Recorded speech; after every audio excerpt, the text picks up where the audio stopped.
शुक्लांबरधरं विष्णुं शशिवर्णं चतुर्भुजं प्रसन्नवदनं ध्याये सर्वविघ्नोपशान्तये। ॐ सहना भवतु सहनौ भुनक्तु सह वीर्यं करवावहै तेजस्विनावधीतमस्तु मा विद्विषावहै। ॐ శాంతి శాంతి శాంతి. మనం 3 సార్లు శాంతిని ఎందుకు అంటున్నామో ఇదివరకు చెప్పాను మీకు. అది ఎందుకంటే మనకి అవాంతరాలు వస్తూ ఉంటాయి ఏదైనా మంచి కార్యం చేస్తున్నప్పుడు. ఆ అవాంతరాలు 3 రకాలుగా ఉంటాయి. ఒకటి ఆది భౌతికము, ఆది దైవికము, ఆధ్యాత్మికము. ఆధ్యాత్మికం అంటే మన శరీరం మనకి సహకరించదు, సడన్గా అటాక్ వచ్చేస్తుంది, లేదా అంటే నడువు నొప్పి వచ్చేస్తుంది. ఇది ఆధ్యాత్మిక అవాంతరాలు. ఆది భౌతికం అంటే ఇతరుల వల్ల, ఇతర జంతువుల వల్ల కానీ, లేదా వస్తువుల వల్ల కానీ, బంధువుల వల్ల కానీ సడన్గా రావడం కానీ, ఇంట్లో పిల్లలు గోల్ చేయడం కానీ, కాన్సన్ట్రేషన్ లేకుండా చేస్తాయి అవాంతరాలు. అవి ఆది భౌతికాలు అంటారు, భూతాల వల్ల జరిగింది. మూడోది ఆది దైవికం, అంటే పిడుగులతో వర్షం పడిపోయింది, లేదా భూకంపం వచ్చేసింది, వరదలు వచ్చేసాయి, ఇవి ఆది దైవికం. ఈ విధంగా మనకి అవాంతరాలు 3 రకాలుగా వస్తాయి. కాబట్టి శాంతి కూడా 3 సార్లు చెప్పాం. ఆ 3 అవాంతరాలు శాంతించుగాక అని 3 సార్లు ఓం శాంతి శాంతి శాంతి అని 3 సార్లు చెప్పడానికి అర్థం అది. Okay, right. ఇప్పుడు 2వ శ్లోకంలో పంచకోశాల దగ్గర నేను ఆపాం. పంచకోశాలు ఏమిటంటే జనరల్గా తత్వ విచారం చేయడానికి కొన్ని ప్రక్రియలు ఉంటాయి. తత్వ విచారం అంటే జ్ఞానం, జ్ఞాన సంపాదన, జ్ఞానార్జనకి కొన్ని ప్రక్రియలు ఉన్నాయి, కొన్ని విధానాలు ఉన్నాయి. బోధనా విధి అంటారు, కొన్ని విధులు. అది ఆ విధంగా చెబితేనే బుర్రకు ఎక్కుతుంది. ఇప్పుడు మామూలుగా పురాణాలు చెప్పినట్టు చెప్తే తత్వం బుర్రకు ఎక్కదు. తత్వాన్ని తత్వం అంటే సత్యం, ఏది సత్యమో తత్వం అంటే సత్యం అని అర్థం. ఆ సత్యాన్ని అర్థం చేసుకోవడానికి సత్య వస్తువుని మనకి కొన్ని ప్రక్రియలు ఇచ్చాడు. ప్రక్రియల్లో మీకు ఆధార ఆధేయము, అభిధాన అభిధేయము, కార్యకారణ సంబంధము, ఇలా అనేకమైన ప్రక్రియలు ఉన్నాయి. అయితే ఒక్కొక్క ప్రక్రియ ఒక్కొక్క విధానానికి పనికొస్తుంది. అక్కడ ఒక్కొక్క న్యాయం ఉంటుంది, ఆ న్యాయం ప్రకారం వెళ్తారు. లాజిక్, న్యాయం అంటే లాజిక్. ఓకే, పంచకోశాలను వివరించేటప్పుడు ఇక్కడ ఒక ప్రక్రియ వాడారు. పంచకోశ ప్రక్రియలో ఇక్కడ అధ్యారోప అపవాద న్యాయము. ఇక్కడ న్యాయం లాజిక్ ఏంటి వాడారు? అధ్యారోపము అపవాదము. అధ్యారోపము అంటే ఏది కాదో అదే అని చెప్పడం, ముందు చెప్పిన తర్వాత దాన్ని సత్యవస్తువుతో కంపేర్ చేసుకొని నో ఇది అవ్వదు, ఇది సత్యవస్తువు కాదు, ఇందులో ఈ లక్షణాలు ఉన్నాయి, సత్యవస్తువులో ఆ లక్షణాలు లేవు, అంచేత ఇది సత్యవస్తువు కాదు అని నిరాకరిస్తాం. ఆ నిరాకరించడానికి అపవాదము అంటారు. ఓకే, అధ్యారోపము ఆరోపించాం ముందు, ఏది కాదో దాని మీద ఇదే సత్యం, ఇదే బ్రహ్మని, అన్నం బ్రహ్మ అని ముందు ఆరోపించాం. తర్వాత అన్నం బ్రహ్మ ఎలా అవుతుంది అని ఖండించాం. దాన్ని అపవాదము అంటారు. ఇది అధ్యారోప అపవాద న్యాయము, లాజిక్. ఇది పంచకోశ వివరణ కోసమే ఈ న్యాయాన్ని వాడాలి. దీని ప్రకారమే మనం ముందుకు వెళ్ళాలి. ఇది తైత్రీయ ఉపనిషత్తులో శంకరాచార్యులు వారు రాసిన భాష్యంలో అతను క్లియర్గా ఇది చెప్పాడు. ఇవి 5 పొరలు, 5 మీకు తొడుగులవి. కోశము అంటే కోశవత్ అంటే తొడుగు. తొడుగులు నిజంగా లేవు, కానీ తొడుగుల్లా కనపడుతున్నాయి. యాక్చువల్గా తొడుగులు లేవు, కానీ తొడుగుల్లా కనపడుతున్నాయి. ఆ తొడుగులు అంటే 5 పొరలు. ఏమిటా పొరలు? అజ్ఞాన పొరలు. ఈ అజ్ఞానమే 5 రూపాల్లో 5 పొరలుగా 5 తోళ్లుగా మన మీద 5 దుప్పట్లు కప్పినట్టుగా అది ఉందండి. ఇప్పుడు మనం 5 దుప్పట్లు కప్పి లోపల ఎవరు ఉన్నారు అంటే ఎవరు చెప్పలేరు. ఇప్పుడు లోపల ఎవరున్నారో తెలుసుకోవడానికి మీదన కప్పినటువంటి 5 దుప్పట్లు ఒక్కొక్క దుప్పటి తీసివ్వాలి. ఒక్కొక్క దుప్పటి తీసేస్తే సత్యవస్తువు ఎవరు అక్కడ ఉన్నారు. కానీ ఇప్పుడు అదిగో అక్కడ పడుకున్నాడు చూడండి, అదిగో ఆ దుప్పటి వాడేవాడు అంటాం, దుప్పటి వాడు కాదు. కానీ ముందు మనం అనుకునేది ఆ దుప్పటే వాడు అంటాం. ఏమండి, అదిగో ఆ గొడుగులు వాడు పోతున్నారు చూసారా, వాడేనండి గొడుగులు వాడు. గొడుగులు 10 మంది గొడుగులు వాడు వెళ్తూ ఉంటే అందులో గొడుగు లేని వాళ్ళు కూడా 2 ఉంటారు. కానీ వాళ్ళు కూడా గొడుగులు వాళ్ళ కింద లెక్కేసేస్తారు. క్షత్రియ న్యాయం అంటారు దీన్ని. ఇది ఒక న్యాయం, లాజిక్ ఇది. క్షత్రియ న్యాయం అంటే 20 మంది ఒక లైన్లోకి వెళ్తే మిగతా వాడు ఒకళ్ళిద్దరు కాకపోయినా అందరూ కలిపేస్తారు ఆ గ్రూప్లో. అది అంచేత అవరే ఆ దుప్పటి వాళ్ళు లేపంటారు అంటారు. ఆ పడుకున్నవాడు దుప్పటే కాదు, పడుకున్నవాడు ఒకడు, కానీ మనం దుప్పటే. ఇదే తొడుగు అంటారు. ఈ తొడుగులు ఒక్కొక్కటి మనం నిరాకరించాలి. ఈ తొడుగు వాడు కాదు, తీసిపారే, మనకు కావాల్సిన వాడు ఎవడు, లోపల ఉన్నవాడు. ఒక దుప్పటి తీసాం, ఇంకో దుప్పటి వచ్చింది, ఓహో ఈ దుప్పటి కూడా కాదు వాడు, తీసేయి. 3వ దుప్పటి, 4వ దుప్పటి, 5వ దుప్పటి. ఇవి ఏమిటో దుప్పట్లు మనం తెలుసుకుందాం.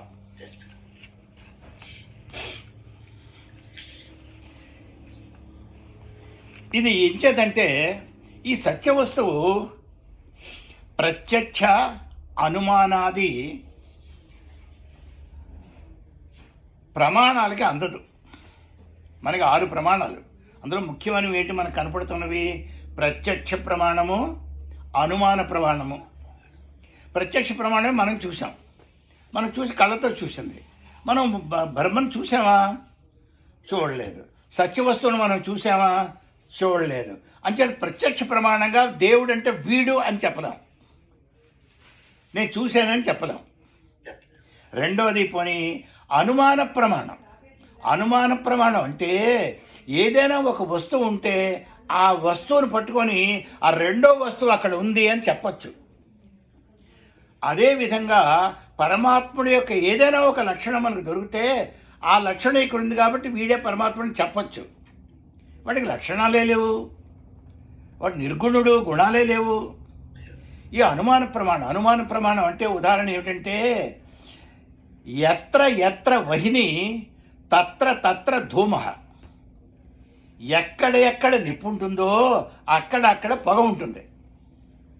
మనకు నిప్పు కనపడలేదు, మనం దూరంగా నిలబడ్డాం, నిప్పు కనపడలేదు, కానీ పొగ కనపడుతుంది. ఆ పొగను చూసి అక్కడ నిప్పు ఉంది అని మనం నిర్ణయిస్తాం.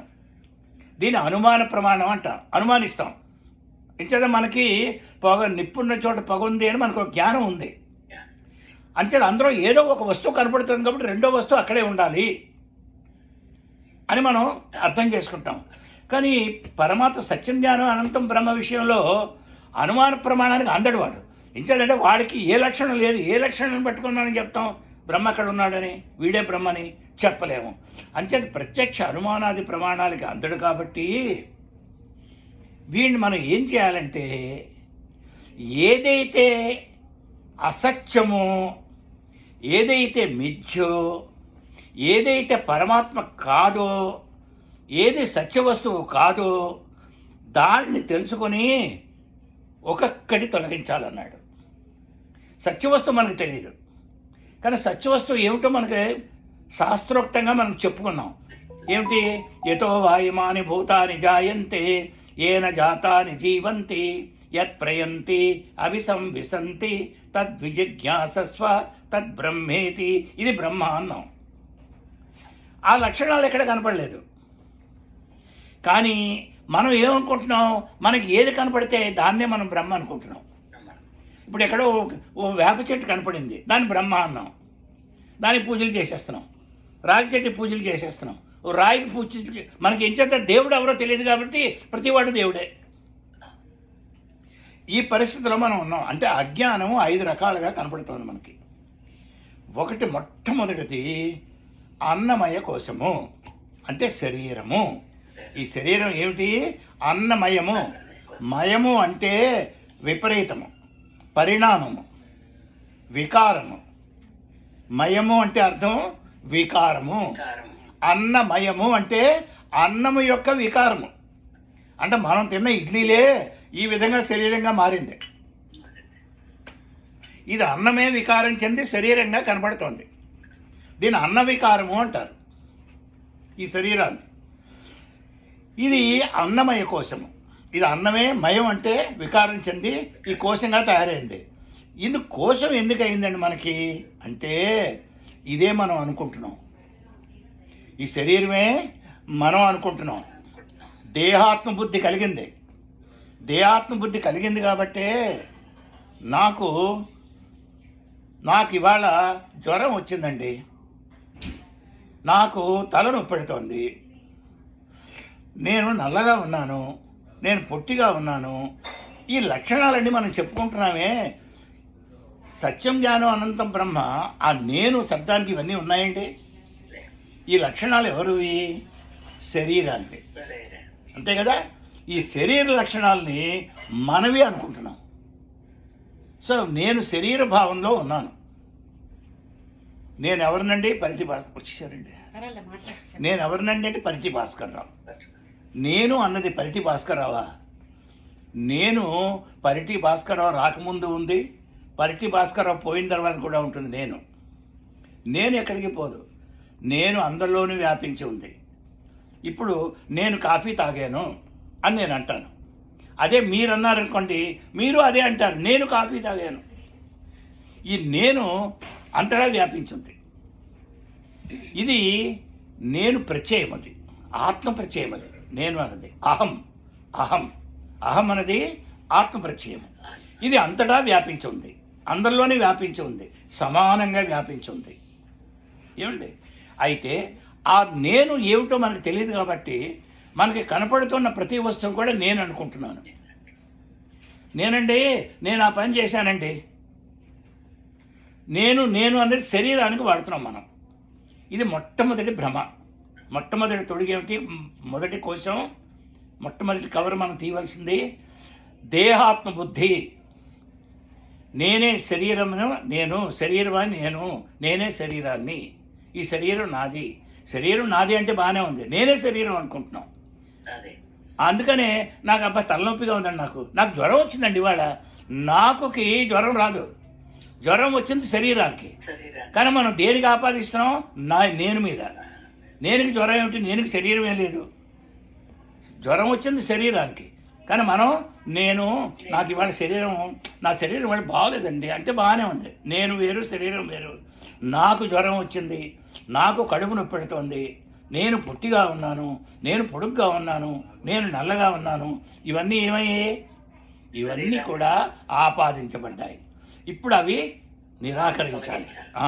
ఇది అధ్యారూపం అయింది. ఏంటి? ముందు ఈ అన్నమయ కోసం చూసారా? మొట్టమొదటి బ్రహ్మ మనకి ఎలా కలిగిందంటే ఈ అన్నమయ కోసమే నేను అనుకున్నాం. ఎంచేత అన్నం పరబ్రహ్మ స్వరూపం అని అనుకున్నారు. ఏమండి? ఎంచేత అన్నం పరబ్రహ్మ స్వరూపం అనుకున్నారంటే అన్నం వల్లే జీవులు పుడుతున్నాయి, అన్నం వల్లే జీవులు పెరుగుతున్నాయి, తర్వాత జీవులన్నీ కూడా అన్నంలోనే కలిసిపోతున్నాయి. అంచేతే అన్నంలో పుడుతున్నాయి, అన్నం వల్ల పుడుతున్నాయి, అన్నం వల్ల పెరుగుతున్నాయి, అన్నంలోనే కలిసిపోతున్నాయి. సో మనకు ఆ శృతికి సరిపోయింది కదా. యతో వాయుమాని భూతాని జాయంతే ఎవ్వని చేజనించు జగమెవ్వని లోపల నుండు లీనమై. సరిపోయింది కదా. ఇది బ్రహ్మ లక్షణం కనబడుతుంది మనకు అన్నంలో. ఓహో, బ్రహ్మలోంచి వచ్చింది, బ్రహ్మే పోషిస్తున్నాడు, బ్రహ్మలో లయమైపోతుంది ప్రపంచం. All right. అలాగే అన్నం వల్ల పుడుతున్నారు, అన్నం వల్ల పెరుగుతున్నారు, అన్నంలోనే లీనం అయిపోతున్నారు. అన్నం అంటే మన్ను, లీనం అయిపోతున్నారు. అంచేత అన్నం బ్రహ్మ. దీన్ని అధ్యారోపము అంటారు. అంటే ఆరోపించాం, అన్నం బ్రహ్మ కాదు. కానీ మనం బ్రహ్మాన్ని ముందు చెబుతున్నాం శిష్యుడికి, చెప్పేటప్పుడు నిరాకరిస్తాం. తర్వాత ముందు అన్నం బ్రహ్మ అనే అండి. ఇప్పుడు విచారించరా అన్నాడు గురువు శిష్యుడిని. అన్నం బ్రహ్మ అని చెప్పేసి వెళ్ళిపోయాడు. వీడికి ఒక క్లూ ఇచ్చాడు, యతో వాయుమాని భూతాని జాయంతే అని. ఆ క్లూని పట్టుకొని వీడు అర్థం చేసుకోవాలి. అన్నం బ్రహ్మ అని వెళ్ళిపోయాడు. వెళ్ళిపోయి తిరిగి మళ్ళీ వచ్చాడు. అది భగవో బ్రహ్మేతి తైత్రీయంలో వస్తుంది. మళ్ళీ ఇది ఆ శిష్యుడు మళ్ళీ వాపసు వస్తాడు కొడుకు తండ్రి దగ్గరికి.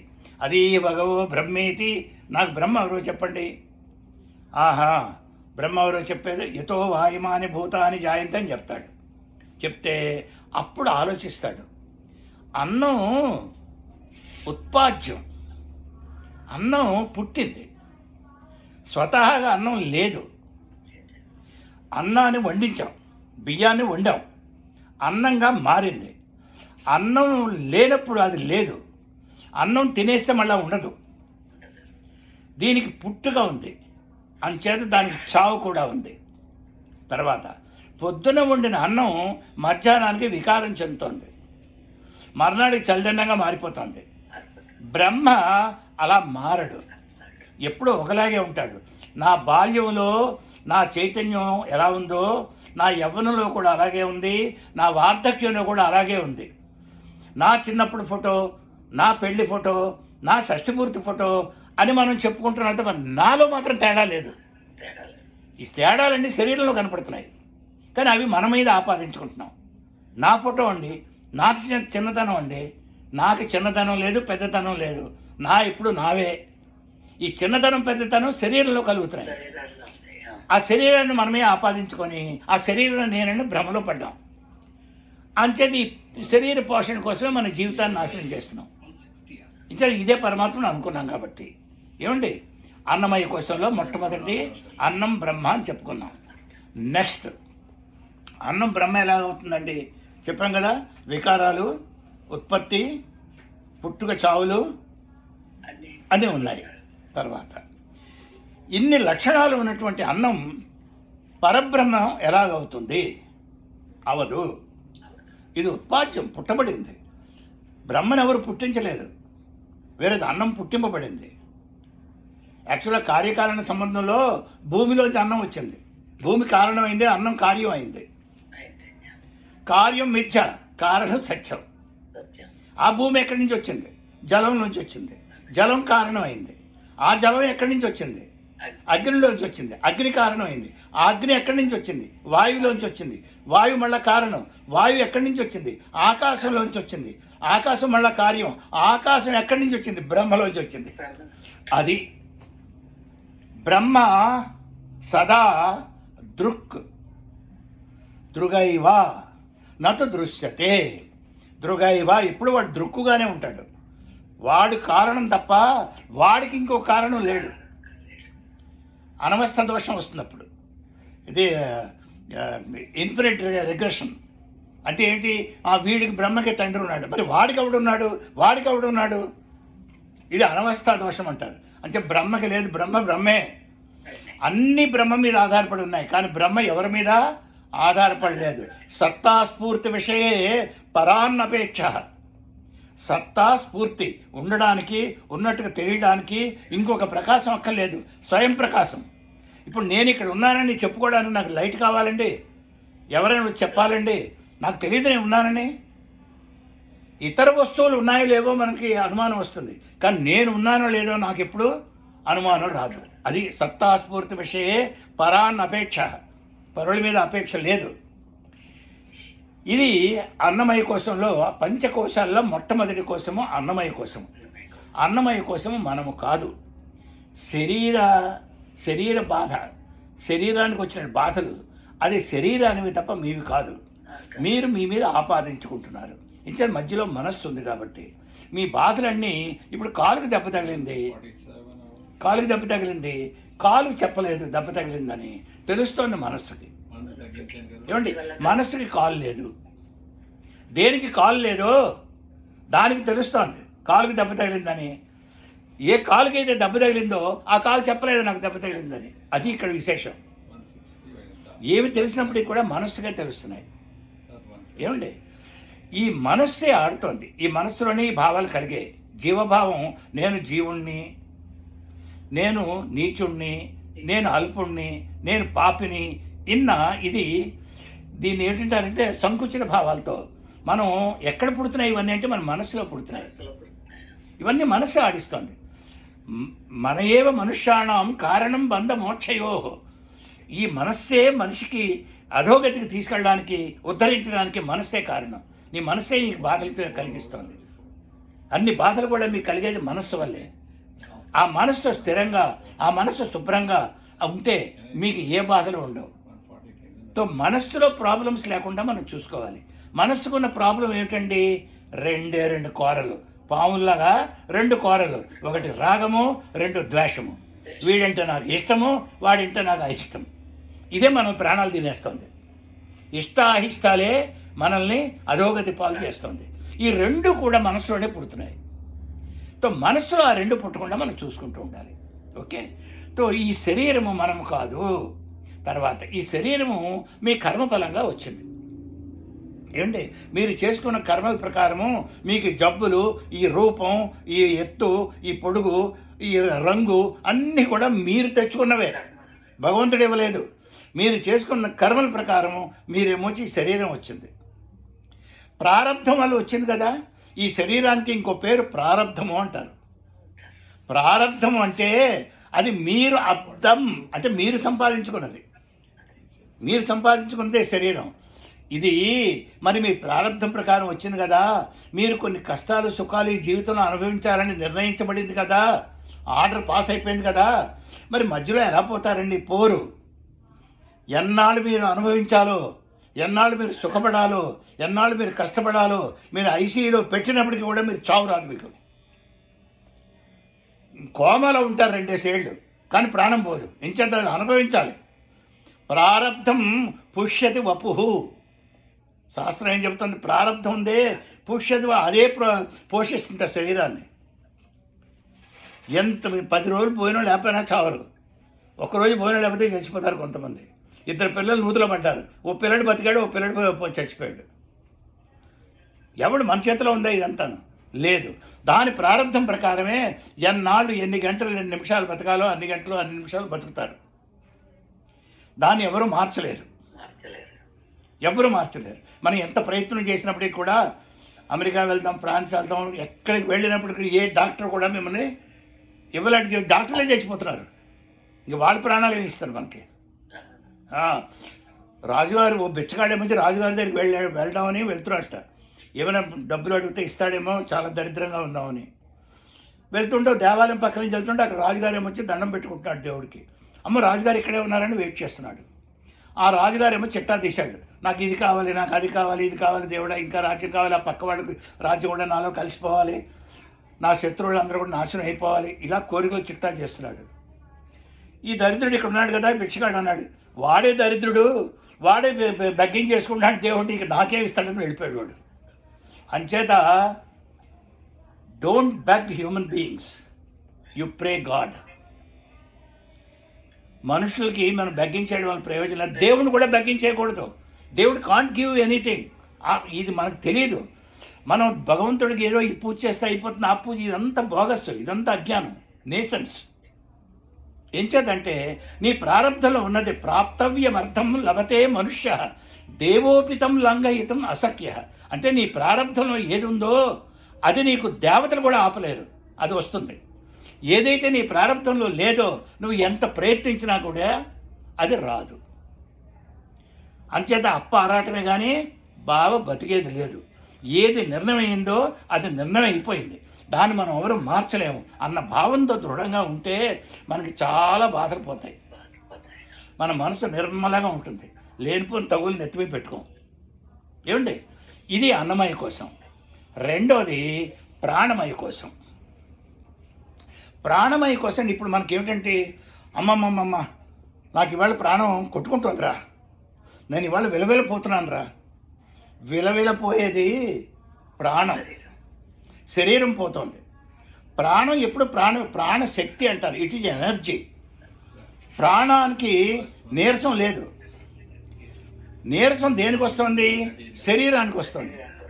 శరీరానికి తప్ప ప్రాణానికి నీరసం లేదు. మీరు 10 రోజులు భోజనం చేయకపోయినా వచ్చేది నీరసం శరీరానికి, ప్రాణానికి కాదు. ప్రాణం అలాగే ఉంటుంది. ప్రాణం ఉంది కాబట్టే మీరు ఉచ్ఛ్వాస నిశ్వాసాలు తీసుకుంటున్నారు. మీరు అన్నం పెడితే ప్రాణం దిట్టంగా అయిపోతుంది, ఎనర్జీ వచ్చేస్తుంది అంటే, మరి రోగులందరికీ అన్నం పెడితే చాలు, ఇంక మందులు ఎందుకు, పచ్చాలు ఎందుకు? శుభ్రంగా ఇడ్లీలు పెడుతూ ఉండండి రోజును. కాదు. మీకు అన్నం పెట్టడం వల్ల ప్రాణశక్తి పెరగదు. ప్రాణశక్తిగానే ఉంటుంది. మీకు పెరిగేది ఎక్కడ? శరీరంలో. శరీరానికి ఎనర్జీ వస్తుంది. ఈ వాయువు, ఈ పంచవాయువులు చెప్పుకున్నాం కదా నిన్న, ఇవేమో వచ్చి రక్త ప్రసారం చేస్తాయి, ప్రతి నరానికి కూడా అందిస్తాయి. ఆ వాయువు పేరేమిటి? సమాన వాయువు. అది ఎక్కడ ఉంటుంది? బొడ్డు దగ్గర, నావల్ పర్సులో ఉంటుంది. ఇక్కడి నుంచి దీని పని ఏమిటి? మొత్తం మనం తిన్న ఆహారాన్ని అహం వైశ్వానరో భూత్వా ఆ జఠరాకిలో దాన్ని పచనం చేయించి దాన్ని రక్తంగా మార్చి అది ఏమిచ్చి నరాలకి పంపిస్తుంది. ఇది దాని కర్తవ్యం. దాని పేరేమిటి? సమాన వాయువు. పంచవాయువులో ఇది. ఓకే, ఇది మనం చెప్పుకున్నాం. ప్రాణము కాదండి, శరీరం బ్రహ్మ ఎలా అవుతుంది? అవదు. ఇచ్చేదంటే కొన్నాళ్ళు బతికుంది, కొన్నాళ్ళు అలా పడిపోయి ఉంది, శరీరం అక్కడే ఉంది, మాట్లాడుకుందామండి. ఓహో, శరీరం మాట్లాడడానికి, శరీరం కదలడానికి శరీరం కాదు, ఇంకేదో ఉంది, అది బ్రహ్మ, ఇది కాదు అంటే అప్పుడు ఆలోచించాలి. ఆలోచిస్తే ఏది ఉంటే కదులుతోంది శరీరం? ప్రాణం ఉంటే కదులుతోంది. ఓహో, అయితే శరీరం కాదండి బ్రహ్మ, ప్రాణం బ్రహ్మ. సో నెక్స్ట్ రెండో తోడికి ఏమిటి? అజ్ఞానం. రెండో కవరు ప్రాణమే మనం అనుకోవడం. ప్రాణమే బ్రహ్మ. ఏం చేత? ప్రాణంతోనే సృష్టి వస్తోంది. ప్రాణం ఉన్నంత వరకే ఎదుగుతోంది. ప్రాణం పోతే ప్రాణంతో పాటు ఇది పోతుంది. అంచేది బ్రహ్మ అన్నారు. ఇంచేత మళ్ళీ అది ఉంది కదా, ఎతో వాయుమారిపోతా అని, అదే ఆ శృతి. అది బేస్ తీసుకోండి, అది కీ అంటారు దాన్ని. ఆ కీ పట్టుకోండి. ఇప్పుడు చూస్తూ ఉండండి. ఈ కీ లక్షణం ప్రాణంలో ఉంది, ప్రాణంతో వచ్చింది. ఇప్పుడు చూడండి, చచ్చిన కుక్క పిల్ల ఎప్పుడు రాదు కదా, బతుకున్న కుక్కకే పిల్ల వస్తుంది, అంతే కదండి. సో మీరు చచ్చిపోయిన వస్తువులు రావడం మనం చూడలేదు. చచ్చిన వస్తువుకి ఇంకో పిల్ల రాదు. ప్రాణం ఉంటేనే ప్రాణం నుంచి ప్రాణం వస్తుంది. అది ప్రాణం లేకుండానే పుట్టచ్చు, ఇంకో వస్తువు ప్రాణంతో పుట్టచ్చు, కానీ ఇక్కడ ప్రాణం ఉండాలి. ఏమండి? ప్రాణం లేకుండా రాదు. ఇప్పుడు ప్రాణం ఉంది కదా, మరి ప్రాణం మరి బ్రహ్మే కదండి. మరి ప్రాణం బ్రహ్మ అయినప్పుడు మరి ఇంకా వేరే ఎందుకు? దీన్నే మనం బ్రహ్మగా ఆస్వాదిద్దాం. శరీరం కాదు, ప్రాణం బ్రహ్మ. బాగుందయ్యా, ప్రాణం బ్రహ్మే. చాలా సంతోషం నువ్వు చెప్పింది. కానీ ప్రాణానికి కూడా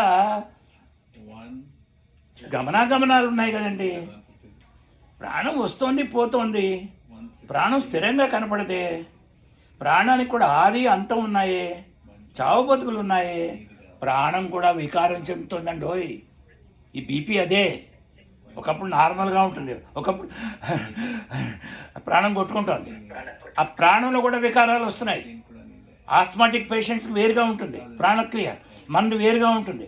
జ్వరం వచ్చిన వాడికి ఓలా ఉంటుంది, వికారాలు చెందుతుంది. బ్రహ్మలో వికారాలు లేవే, ప్రాణానికి వికారాలు కనపడుతున్నాయి. బ్రహ్మకి ఆద్యంతాలు లేవే, ప్రాణానికి ఆద్యంతాలు ఉన్నాయి. ప్రాణము క్రియాత్మకం, క్రియ చేస్తోంది, లోపల ఎన్నో కార్యాలు చేస్తోంది. బ్రహ్మ నిష్క్రియుడు. బ్రహ్మ ఏ క్రియ చేయడు. చేయడానికి వాడు కాళ్ళు చేతులు లేవు, అంతటా వ్యాపించి ఉన్నాడు. వాడికి శరీరమే లేదు, ఇంకా కర్మలు ఎలా చేస్తాడు వాడు? అంచేత క్రియాత్మకమైన ప్రాణము నిష్క్రియమైనటువంటి బ్రహ్మ కానేరదు. తర్వాత బ్రహ్మ ఏకం, ప్రాణము అనేకముగా కనపడుతోంది. అది చలనాత్మకంగా కనపడుతోంది. లోపలి అనేకం 5 వాయువులుగా పనిచేస్తుంది అది. ఏమండి? వేరే బ్రహ్మ అన్ని రూపాల్లో పనిచేయలేదు, ఒక్కటే. అంచేత ప్రాణము కూడా బ్రహ్మ కాదు, ఇది అపవాదం. మరి ప్రాణము కూడా బ్రహ్మ కానప్పుడు మరి ఎవరు బ్రహ్మై ఉండాలండి? అయ్యా బ్రహ్మ, మీకు ప్రాణాన్ని కూడా, ప్రాణం అసలు శరీరానికి ఎలా వచ్చిందండి? ఎవరు తీసుకొచ్చారండి అంటే శాస్త్రం చాలా క్లియర్గా చెప్తోంది. ప్రాణాన్ని తీసుకొచ్చింది మనస్సు.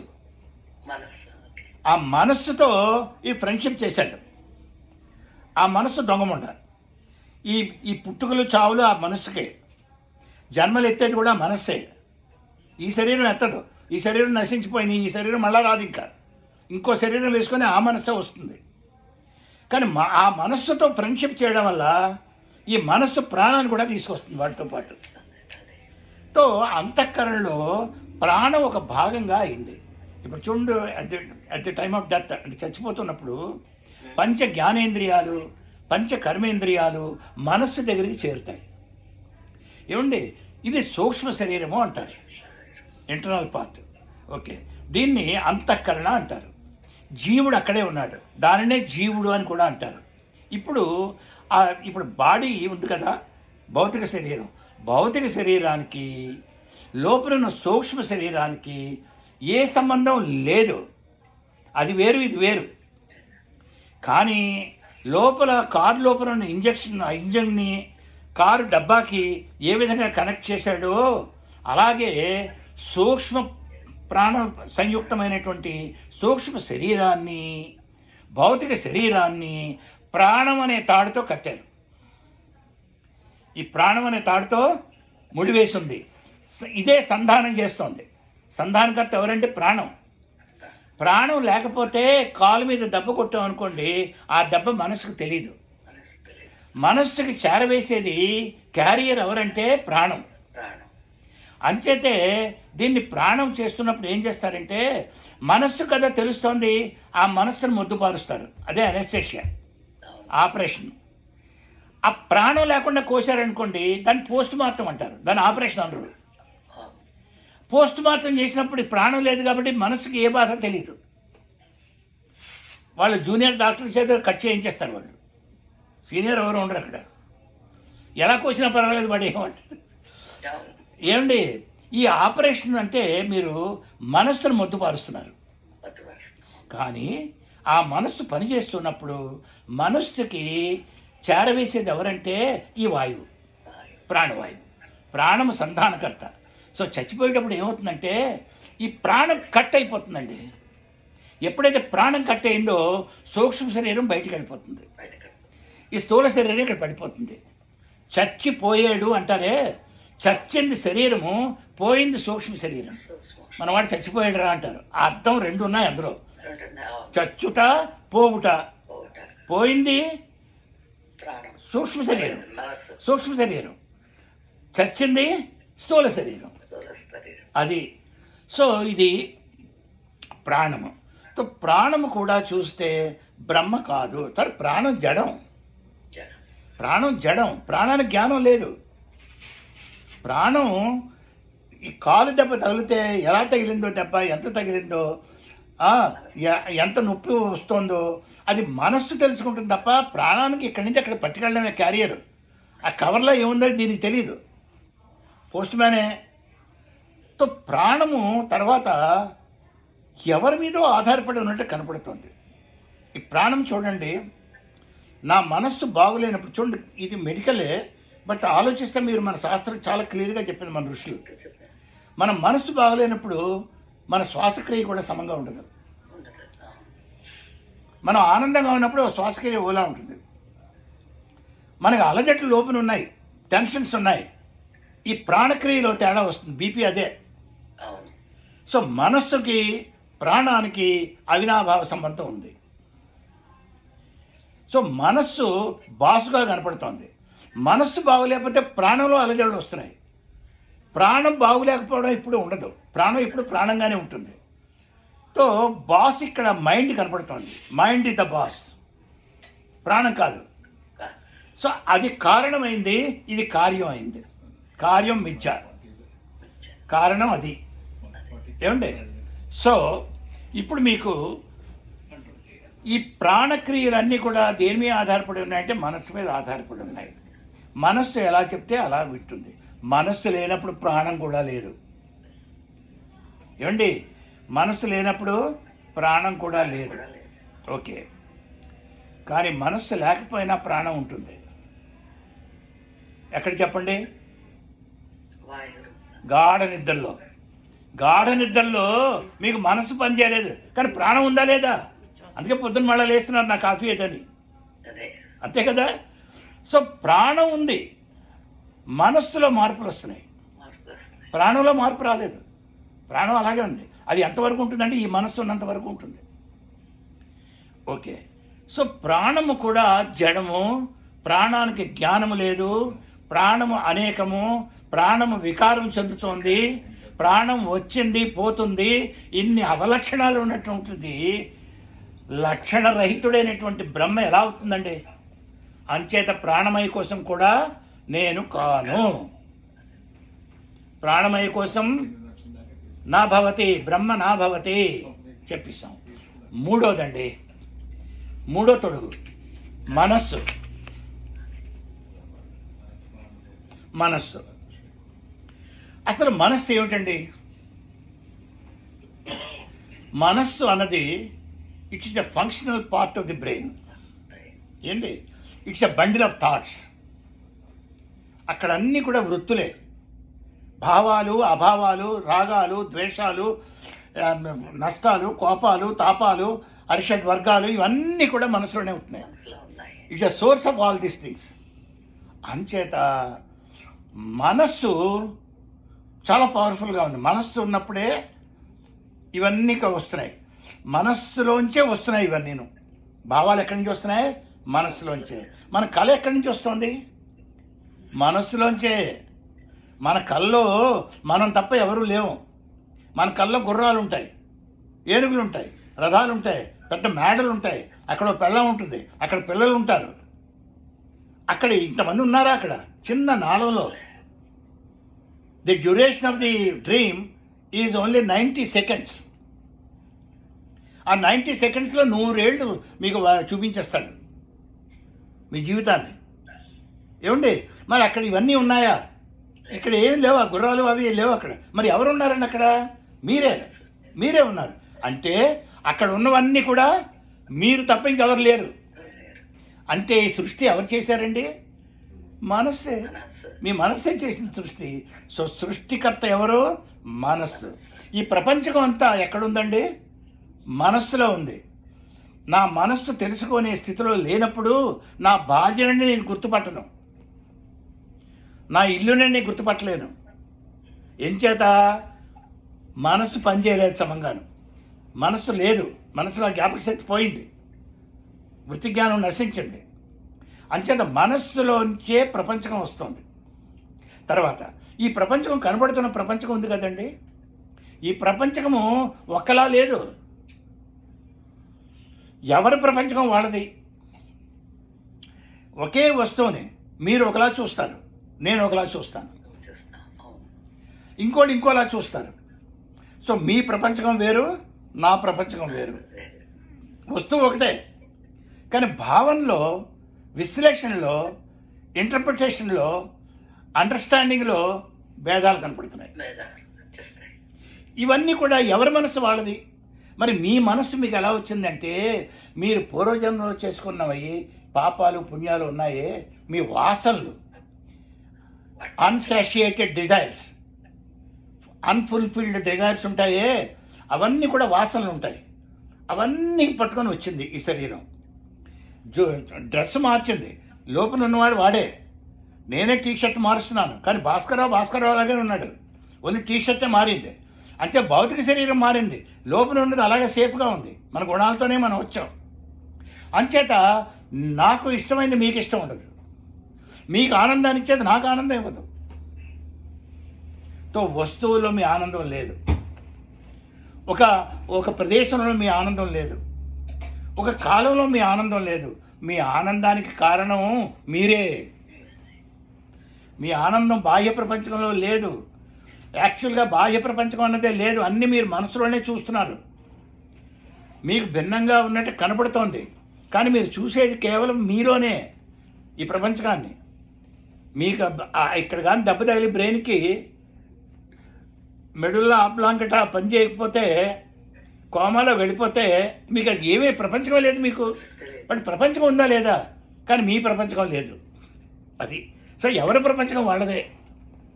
ఒకే వస్తువు నాకు ఒకలా అర్థం చేసుకుంటాను ఆ వస్తువుని, ఇంకోటి ఇంకోలా అర్థం చేసుకుంటారు. ఒకే విషయాన్ని నాకోలా అర్థం అవుతుంది, ఇంకోటికి ఇంకోలా అర్థం అవుతుంది. విషయంలో తేడా లేదు, అర్థం చేసుకునే వాళ్ళు తేడా ఉంది. అది సో ఈ విధంగా వికారాలు చెందుతూ మనస్సు పుట్టుకలతోని చావులతోని కలిసి చలనాత్మకంగా ఉండి రాగద్వేషాలతో కూడినటువంటి మనస్సు బ్రహ్మ ఎలా అవుతుంది? అవదు. బ్రహ్మ అవడానికి వీల్లేదు. మన బ్రహ్మకి ఈ మనస్సుకి చెప్పిన లక్షణాల్లో ఏ ఒక్క లక్షణము కూడా మనస్సుకు లేదు. తో మనోమయ కోసం కూడా బ్రహ్మ నా భవతి, బ్రహ్మ కానేరదు మనస్సు కూడాను. దీన్ని మనోమయ కోసము అంటారు. ఏమండి, ఈ మనోమయ కోశంలో పంచ జ్ఞానేంద్రియాలు, మనస్సు. ఓకే, తర్వాత ఈ మనస్సు కూడా చూస్తే ఇండిపెండెంట్గా స్వతంత్రంగా పనిచేస్తున్నట్టు కనపడలేదండి. దీనికి ఎవడో బాస్ ఉన్నాడు, ఆ బాసు చెప్పినట్టుగా మనస్సు చేస్తోంది. ఎవరా బాసు అంటే ఇక్కడ మనకి బుద్ధి, ఇంటలెక్ట్ నిశ్చయార్థకం చేసేది. మనం హోటల్కి వెళ్తామండి, హోటల్కి వెళ్ళిపోతే ముందు మనస్సు గబోడితే మెనూ కార్డు తీసుకుంటుంది. ముందు తీసుకునేది ఎవరు? మనస్సు. ఇది బాగుంటుంది, రవ్వతో వచ్చిందామా, కట్లెట్లు తిందామా, లేదంటే వెజిటబుల్ ఏవో కట్లెట్స్ ఇంకోటి రకం ఉన్నాయి అవి చేద్దామా, లేదా స్ప్రింగ్ రోల్స్ తిందామా, ఎన్నో పెట్టేస్తుంది డిజైర్స్ మీ ముందు. అవన్నీ మనస్సు. కానీ బుద్ధి వెంటనే వస్తుంది, నో ఇక్కడ ఇది బాగుండదు, వద్దు, ఇది మనసు బాబే, ఇది పేటు ఖరాబ్, ఇదేమో కడుపును పాడు చేస్తుంది, ఇది తినొద్దు, ఇది బాగుండదు, ఇక్కడ ఇది తీసుకో. ఆఖరికి బుద్ధి నిశ్చయిస్తుంది. తో మైండ్ సర్వెంటు, బుద్ధి బాస్ అయ్యాడు. అంటే బుద్ధి కారణమైంది, మనస్సు సర్వెంట్ అయింది, కార్యమైంది. అంచేత బుద్ధి అంటే విజ్ఞానమయ కోసము. పంచ జ్ఞానేంద్రియాలు బుద్ధి కలిపి ఉంటే దాన్ని విజ్ఞానమయ కోసము అంటారు. విజ్ఞానమయ కోశం దగ్గరికి వచ్చిన తర్వాత ఓకే, మనసు బ్రహ్మ కాదండి. సో విజ్ఞానమయం, బుద్ధే బ్రహ్మ, విజ్ఞానమయ కోసమే బ్రహ్మ. ఎంచేత విజ్ఞానం యజ్ఞం తనుతే అని మనకు శాస్త్రం వేదంలో ఉంది. విజ్ఞానం యజ్ఞం తనుతే, యజ్ఞములు విజ్ఞానంతో చేయబడును. యజ్ఞం అంటేనే సృష్టి. ఇవన్నీ కూడా యజ్ఞం రావాలంటే విజ్ఞానం కావాలి. ఆ విజ్ఞానం లేకపోతే యజ్ఞం జరగదు. విజ్ఞానం చేసేవాడు ఒకడు ఉన్నాడు, వాడే బ్రహ్మ. ఓకే, విజ్ఞానమయ కోశంలో ఒక పెద్ద మనకు ప్రాబ్లం అక్కడి నుంచే వస్తుందండి. చూడండి, అన్నమయ కోశంలో మనకి ప్రాబ్లం లేదు, ప్రాణమయ కోశంలో కూడా ప్రాబ్లం లేదు. మనోమయ కోశంలో కొంచెం అవే కోరికలు పుడుతూ ఉంటాయి, అవి కంట్రోల్ చేస్తే సరిపోతుంది. విజ్ఞానమయ కోశం దగ్గర రాకపోతే మన ప్రాబ్లమ్స్ అన్నీ స్టార్ట్ అవుతాయండి. ఏం చేద్దంటే ఈ విజ్ఞానమయ కోశంలోనే అహం అహం అహం పుట్టింది. నేను నాది అన్నది కర్తృత్వ భావం ఈ బుద్ధిలో పుట్టిందండి. సో విజ్ఞానమయ కోశం దగ్గర రాకపోతే కర్తృత్వం వచ్చేసింది. బ్రహ్మ అకర్త అభోక్త నిష్క్రియ. వేరే ఎక్కడ విజ్ఞానమయ కోసం అహం కర్త అహం భోక్త అంటున్నాడు. నేను చేశానండి, ఇది యజ్ఞం నేనే చేశానండి, ఈ నేనే చేశానండి అది అక్కడ వస్తుంది విజ్ఞానమయ కోసం. ఓకే, విజ్ఞానమయ కోసం కూడా బుద్ధి కూడా మనసులాగే ఒకప్పుడు పని చేస్తుంది, ఒకప్పుడు పని చేయదు. బుద్ధి కూడా ఆగంతకాలు ఉన్నాయి, వస్తోంది పోతోంది. ఈ మనస్సుతో ఇది వచ్చింది, ఈ శరీరం పోగానే ఈ సూక్ష్మ శరీరం కూడా వదిలేస్తుంది, దాంతోపాటు బుద్ధి కూడా పోతుంది. మళ్ళా నెక్స్ట్ రాపోసరికి ఈ బుద్ధి పనిచేయదు, ఇంకో బుద్ధి, ఇంకో కొన్ని బుద్ధులు కలుగుతాయి. ఎందుకంటే ఇంకా కర్మఫలాలు ఉన్నాయి కదా, కొత్త కర్మఫలాలు వస్తాయి. కొన్ని అనుభవించేశారు ఇప్పుడు ఈ శరీరంతో, ఇప్పుడు మళ్ళీ మీకు శరీరం వస్తుంది. ఇంకా మన దగ్గర పుట్ట చాలా ఉంది, స్టోరేజ్ చాలా ఉంది, పెద్ద స్టోర్ రూమ్ ఉంది, మరి అంతా ఖాళీ అవ్వాలి. అవి ఖాళీ అవ్వాలి అంటే మీరు ఎన్నో జన్మలు ఎత్తాలి. జన్మలు ఎత్తి అనుభవిస్తే కానీ మీకు పాపపుణ్యాలు పోవు. పాపపుణ్యాలు ఆ స్టాకు నిల్లు వచ్చే వరకు మీకు జన్మలు తప్పవు. అయితే మన వాళ్ళు నమ్మరు, మన వాళ్ళకి ఇష్టపడరు, వాళ్ళకి రుచించదు. శంకరాచార్యుల వారు చెప్పింది, శంకరాచార్యుల వారు ఏం చెప్పారంటే వివేక చూడమణిలో కూడా అండ్ పంచదశలో విద్యారణ్య స్వాములు ఏం చెప్పారంటే పరోక్ష జ్ఞానము క్షుణ్ణముగా నువ్వు తెలుసుకుంటే, అంటే ఇప్పుడు మనం చేస్తున్నది పరోక్ష జ్ఞానం అంటే గురుముఖంగా పెద్దల దగ్గర ఈ ఈ విద్యని, బ్రహ్మ విద్యను తెలుసుకుంటే, శ్రవణం చేస్తే, ఉపనిషత్ వాక్యాలను శ్రవణం చేస్తే దాని ఫలితం ఏం చేస్తుంది తెలుసునండి? మీ సంచితం నశిస్తుంది. మీ మూటయే అది భస్మం అయిపోతుంది. అది గొప్ప ఫలం అండి. పరోక్ష జ్ఞానానికి కూడా ఫలం ఉంది. ఇప్పుడు మనం క్షుణ్ణంగా మనం గ్రంథాలు చదివాం, అదే మనం చేసుకుంటున్నాం, అదే మనం అందరికీ చెబుతున్నాం. ఇప్పుడు మన సంచితం నశిస్తుంది. సంచితం నశించినప్పుడు ఈ ప్రారంధం అనుభవించేస్తే ఈ ప్రారంధంలో పోతాయి. మళ్ళీ ఈ జన్మలో మనం బ్రహ్మజ్ఞానం గురించి పాటలు పడుతున్నాం కాబట్టి తప్పుడు పనులు చేయం. అంతే సంచితం రాదు, ఆగామి లేదు, సంచితం నశించింది, ప్రారంధం అనుభవించేస్తున్నాం, కర్మఫలాలు లేవు, ఇంకా జన్మ లేదు. కానీ మన సాధన పూర్తిగా అవ్వలేదు. మనకి పరోక్ష జ్ఞానం వచ్చింది కానీ అనుభూతిలోకి తెచ్చుకోలేదు, ఇంకా అది అనుభవంలోకి రాలేదు, ఇంకా అది ఆచరణలో పెట్టలేకపోతున్నాం. ఏమండి, ఇప్పుడు ఏసీ ఉంటే బాగుంటుంది, ఏసీ లేకపోయినా సుఖంగా అదేలాగా పడుకోవాలి అనేది చెప్పాం పరోక్ష జ్ఞానం. కానీ ఇంకా మనం అమల్లో పెట్టుకోలేకపోతున్నాం, ఏసీ లేకపోతే కొంచెం కష్టపడుతున్నాం.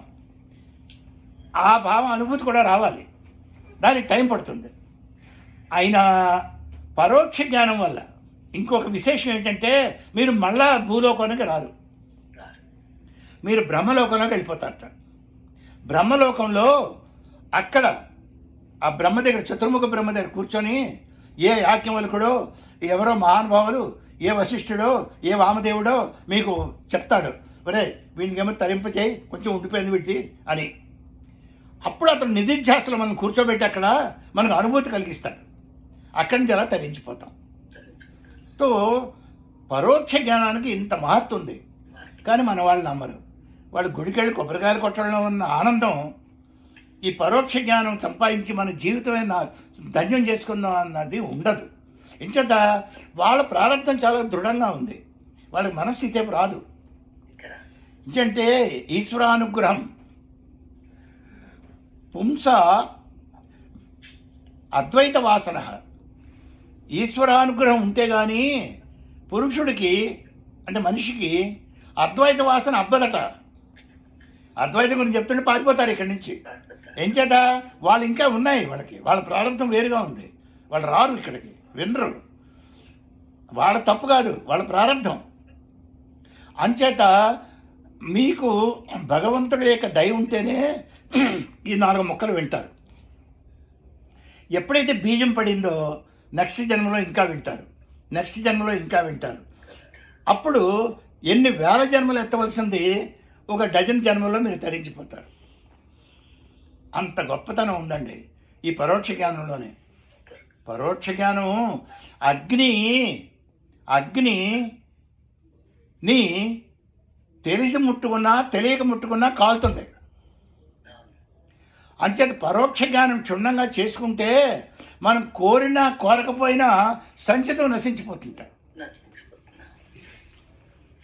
అంచేతే దీనికి ఇంత విశేషం. శంకరాచార్యుల వారు మహానుభావులు ఈ అద్వైత సిద్ధాంతం తీసుకొచ్చింది మానవాళిని ఉద్ధరించడానికే.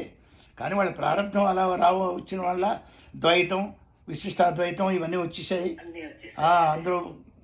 అందులో వాళ్ళు ఏంటంటే భక్తి మార్గము పరాకాష్ఠకు వెళితే అది అద్వైతమే.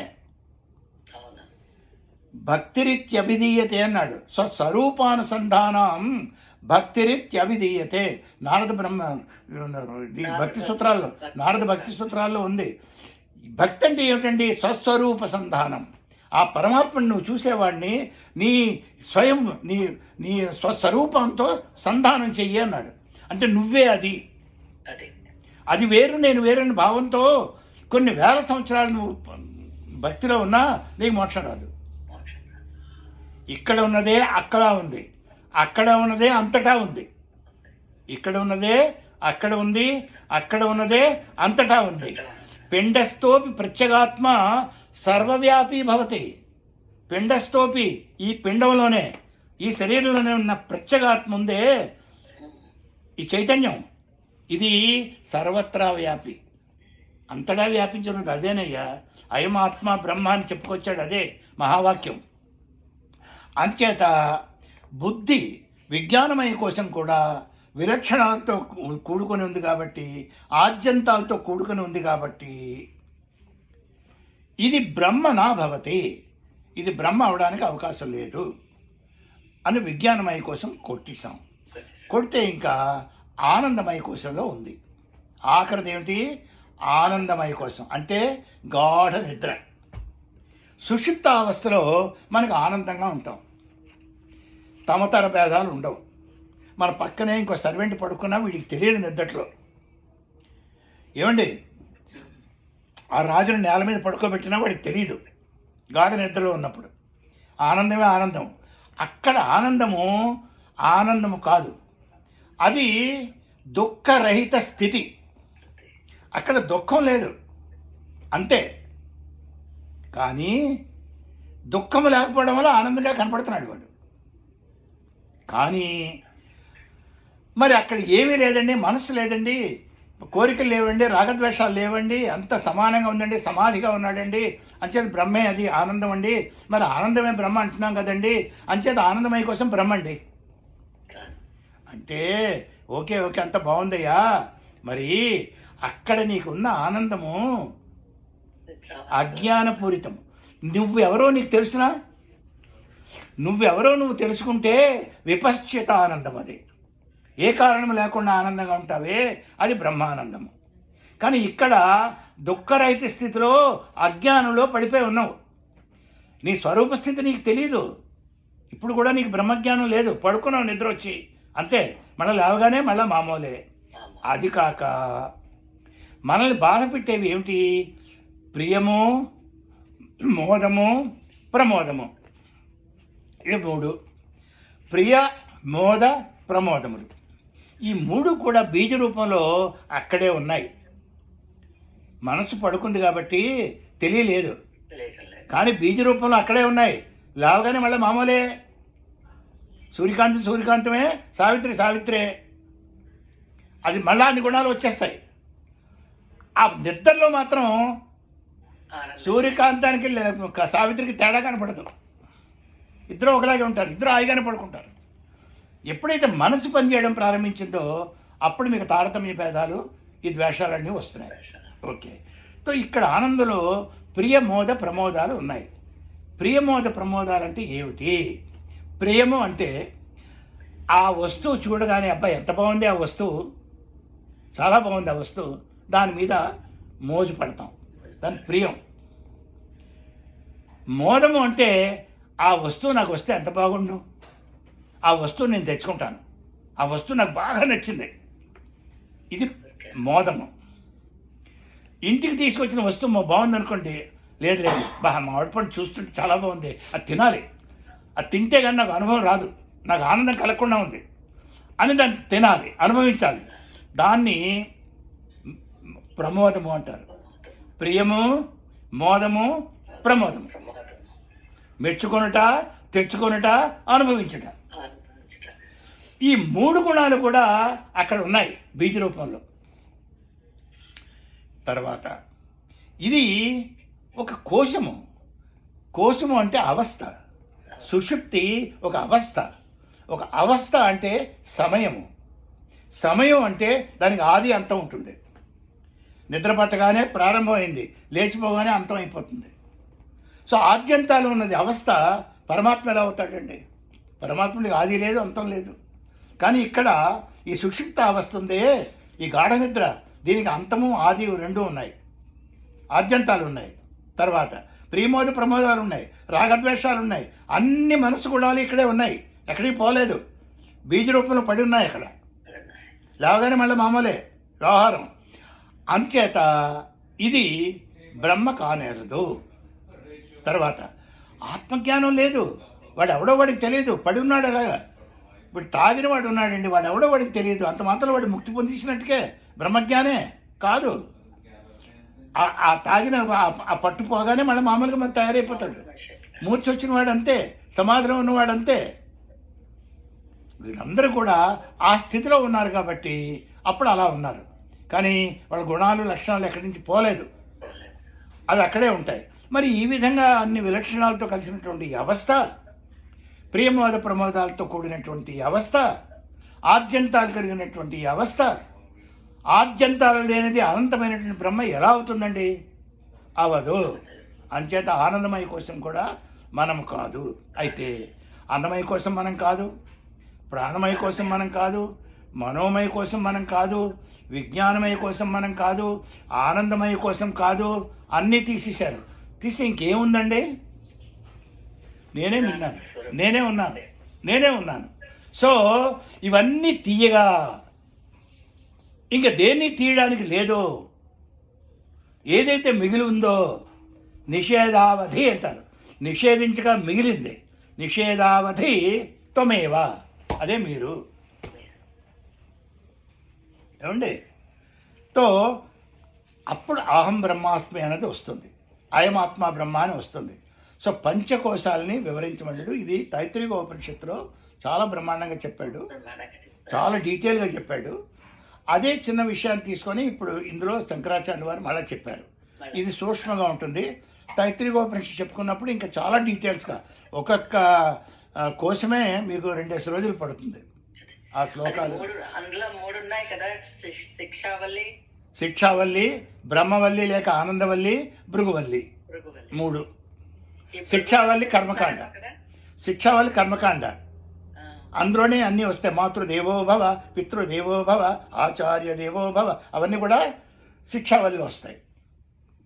ఇక్కడ లేదు, ఆనందమయ కోసంలోనే వస్తాయి. బ్రహ్మవల్లిలోనే వస్తాయి. భృగువల్లి మననం. ఇక్కడ మనం చదువుకున్నదే మళ్ళీ పంచకోశాలు అక్కడ తీసుకొస్తాడు. అక్కడ ఎలా తీసుకొస్తాడంటే అన్నం ప్రాణం చక్షు మనోవాచమితి, అంటే తండ్రి కొడుకుకి వరుణి భృగు చెప్తాడు, వరుణుడికి. ఆ వరుణుడు భృగుకి చెప్తాడు అనమాట. అంటే దీనిది ఏమిటంటే తండ్రి కొడుకులకు సంవాదం కదా. అన్నం ప్రాణం మనో చక్షు మనో వాచమితి, ఇక్కడ మళ్ళా 5. ఇవే పంచకోశాలు. ఆనంద వల్లిలో మనం నేర్చుకున్నాం కదా, ఆనందవల్లి బ్రహ్మవల్లి అనే ఒకటే. అక్కడ మనం పంచకోశాలు తెలుసుకుంటాం. అవే మళ్ళీ ఇక్కడ మననం చేసుకోమన్నాడు. మళ్ళీ వాటినే సూక్ష్మంగా ఇక్కడ హింట్ ఇస్తాడు. అన్నం ప్రాణం చక్షు అని చెప్పి యతో వాయుమాని భూతాని జాయంతే ఇక్కడ ఇస్తాడు భృగువల్లిలో. ఏమండి? సో ఇవాళకి ఇది ఆపుదాం. బాగుందండి, చాలా బాగుంది. అంటే మెయిన్ గా ఏంటంటే గురు ద్వారా మనం నేర్చుకోవాల్సింది ఏంటంటే ఇవన్నీ వదిలిపెట్టేసి దేవుడు అన్నవాడు మనమే దేవుడు అనుకోవాలి. నాలో ఉన్న దేవుడే బయట ఉన్నాడు, పైన ఉన్నాడు. ఆ దేవుడినే నేను మొక్కుతున్నాను. మీకు మొదట్లో ఆలంబనం కావాలి, అంటే ఒక బేస్ కావాలి, టు హ్యావ్ కాన్సన్ట్రేషన్. అప్పుడు ఏంటంటే ఏదో ఒక మీకు నచ్చిన దేవుడిని రూపం మీ మనసులో పెట్టుకోండి. స్టార్టింగ్లో బిగినర్స్ అందరికీ అది కావాలి. తర్వాత అది కనపడదు, ఆటోమేటిక్గా మీలో మీరు ఉంటారు. కానీ బిగినింగ్లో ఏదో ఒక ఆలంబనం, ఒక బేస్ కావాలి మీకు. ఇప్పుడు మీకు ధ్యానము అంటే ఏమిటి తెలుసునండి? ధ్యానము అంటే సగుణ బ్రహ్మ విషయే మానస వ్యాపార. సగుణ బ్రహ్మ అంటే ఏమిటి? రూపంతో ఉన్న బ్రహ్మ, వాడిని ధ్యానించడమే సగుణ బ్రహ్మోపాసన. సగుణ బ్రహ్మోపాసన చేస్తూ చేస్తూ చేస్తూ కొంతకాలానికి ఇక మీకు బొమ్మలు అక్కర్లేదు, ఏ అమ్మలు అక్కర్లేదు, దీపాలు ఏవే ఉండవు, మీలో మీరు ఉంటారు. అది అన్నిటికంటే శ్రేష్టం. ఇప్పుడు ఈ ప్రతిమ ఆరాధన ఉందే 2 రకాలు. ప్రతీకా ఉపాసన, ప్రతిమోపాసన. ప్రతీకోపాసన అంటే శబ్దం, అంటే జపం. ప్రతిమోపాసన అంటే బొమ్మ పెట్టుకొని పూజించడం. బిగినర్స్ బొమ్మ పెట్టి, అంటే కేజీ ఎల్కేజీ అందులో ఉన్న వాళ్ళకి ఒక విధానం ఉంటుంది, వాళ్ళకి అదగా చెప్పాలి. ఇప్పుడు మనకి ఆత్మజ్ఞానం అంటే ఏమిటో అసలు బొత్తిగా ఏమి తెలియని వాళ్ళకి, ఆ లెవెల్కి వెళ్ళని వాళ్ళకి మీరేమో వచ్చి అహం బ్రహ్మాస్మి అంటే వాడికి అర్థం అవ్వదు. వాడికి బొమ్మ పెట్టాలి, నాయన ఈ వినాయకుడిని కొలుచుకో, ఈ తొండానికి రోజు కూడా గంధం పెడుతూ ఉండు, ఇలాగే స్టార్ట్ చేయాలి. But it is not true. It's only మనం ఆరోపించాం. It's only to have concentration, అంతేగాని అది కాదు సత్యం. ఏది సత్యం కాదో అది సత్యం అని మనం భావిస్తున్నాం, కొంతకాలం మనం తెలుసుకుంటాం అది సత్యం కాదు, సత్యం ఇక్కడే ఉందని. ఆ లెవెల్కి వెళ్ళడానికి, పిహెచ్డీకి వెళ్ళడానికి ముందు కేజీ చదవాలి. ఆదవై. ఓకే, బాగుంది, చాలా బాగుంది. పూర్ణమద సోమవారం మళ్ళీ కదా. సోమవారం అండి. పూర్ణమద పూర్ణమిదం పూర్ణాత్ పూర్ణముదచ్యతే పూర్ణస్య పూర్ణమాదాయ పూర్ణమేవ అవశిష్యతే. ఓం శాంతి శాంతి శాంతి. సోమవారం కలుద్దాం. కలుద్దాం.